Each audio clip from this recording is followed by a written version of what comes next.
मित्रांनो, आपल्याला माहीत आहे का? आपली जन्मकुंडली म्हणजे फक्त ग्रहतारे नाहीत, तर ती आपल्या DNA प्रमाणे एक कॉस्मिक ब्लूप्रिंट आहे.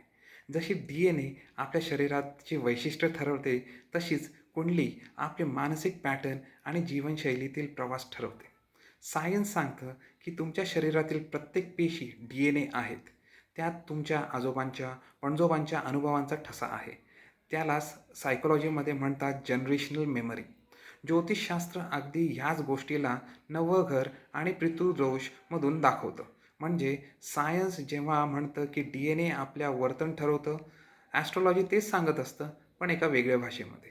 उदाहरणार्थ, जर एखाद्याच्या कुंडलीमध्ये चंद्र कमजोर असेल, तर त्या व्यक्तीला अँझायटी किंवा इमोशनल इन्स्टॅबिलिटी जास्त असते.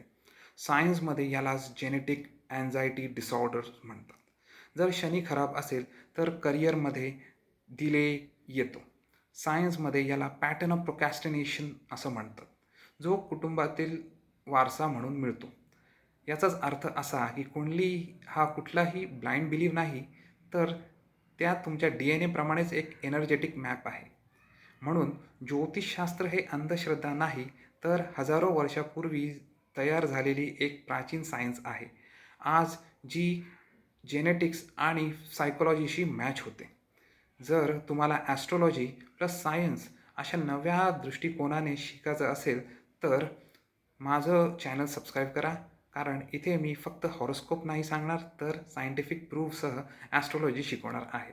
धन्यवाद.